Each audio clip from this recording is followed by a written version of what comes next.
Jimmy O from JoBlo. Hey Mark, how are you, man? I'm good, thanks. How are you? I'm good. It's good to see you again. It's been a while. We have talked in the past. Yeah. First of all, I gotta say, going in personally, my expectations for Cruella were I didn't know what to expect. As an actor, when you hear about this project and you read the script, what were your reactions? I knew 101 Dalmatians, the animated movie that came out when I was a kid. So Mhm. I knew that. I'd seen the Glenn Close movie. I knew the kind of the character.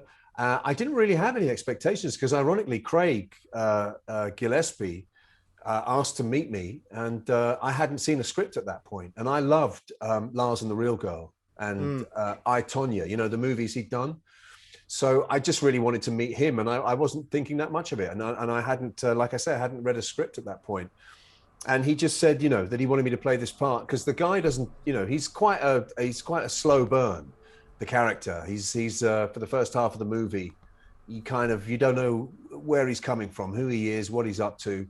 Um, but then I thought what he was doing, he was playing on my reputation as being a villain. So people would come to the thing with an automatic assumption that I was a villain, that the Baroness Emma Thompson was a villain, and Cruella, obviously, we know is a villain. So yeah, coming to it, I had no real perception of what it would be, but I thought when I read it, the concept of an origin story was a really clever move because Mhm. it allows Disney to make a story about an evil person, but actually you find yourself sympathizing with that. Well, your character too, specifically, is an intriguing one because, and without giving so much away, he kind of balances between both Emma Stone and, of course, Emma Thompson. What was that like? Because they're both so absolutely brilliant here.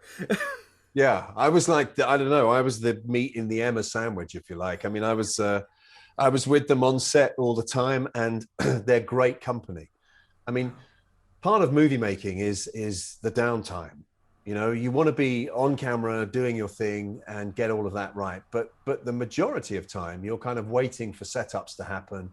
You're rehearsing, you're talking about stuff, and I couldn't have had better people to be hanging around on set with than those two. Emma Thompson is really funny. She's kind of, we're contemporaries, and I just really have always admired her. And Mm. Emma Stone, I was blown away by. I have to say, I just thought that she was not only professional but just able to deal with everything that was thrown at her every day. She kept everybody sweet. She didn't, she's got an amazing temper. She's really funny. She's really sassy, and yet she was carrying the burden of this movie as the central character, and she's phenomenal in it, I think. Well, and this is a complicated role. She's not just playing, and as all the characters are in this, and that's I think a rarity in movies like this that are kind of geared towards family. Did Yeah. you find that like these are deep characters? Well, that's the fascinating thing, as a Disney movie, I was wondering what kind of a thing it was going to be, but they've allowed it to be edgy and dark, which, all power to them. That opening sequence of the enchanted castle being in black and white sets the tone for the film. I thought that was really cool, and they've allowed it to be dark and edgy, and yeah, I thought that's a great call on their part. You know, I've been a fan of yours for a while. You have this amazing career, and you've done so many of my favorite movies as of late with Shazam, with 1917, the Kingsman series, and I know it'd be hard to return to Kingsman, but we're going to prequels. Do you see yourself in any way returning to that? Is that a possibility? I don't know. I mean, I would love to because I loved making those movies, and I thought that triumvirate, that collection of me, Colin, and Taron was a great little gang, and I was Mm-hmm. and I was quite sad. I think, as were a lot of people, when he comes to his dynamic end, shall we say, at the end of the second one. I think there is a third one mooted, and Mm-hmm. that universe, anything can happen, as you well know. I mean, Colin got shot in the eye, comes back, and he's fine. So it's fantasy. So I'm not ruling it out.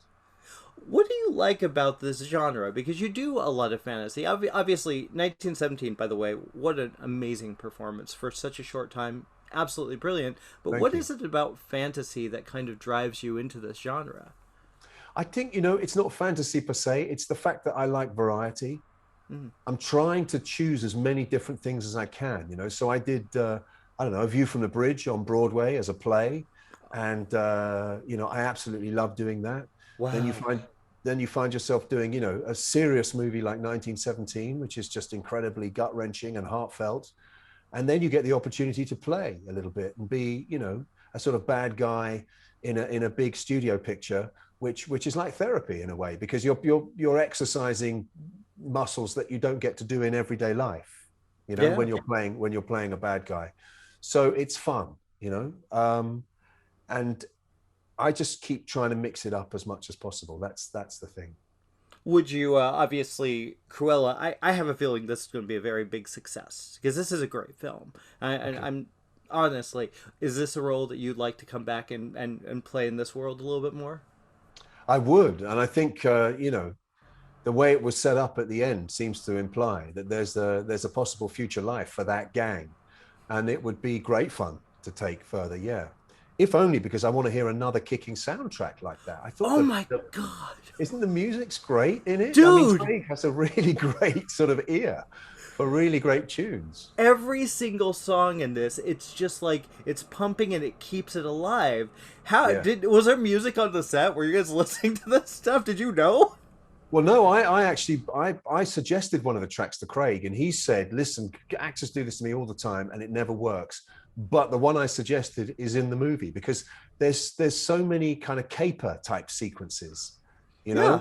which really suit some of the tracks that he's been chosen that have been chosen. And my favorite was the Ike and Tina Turner cover of a Whole Lot of Love.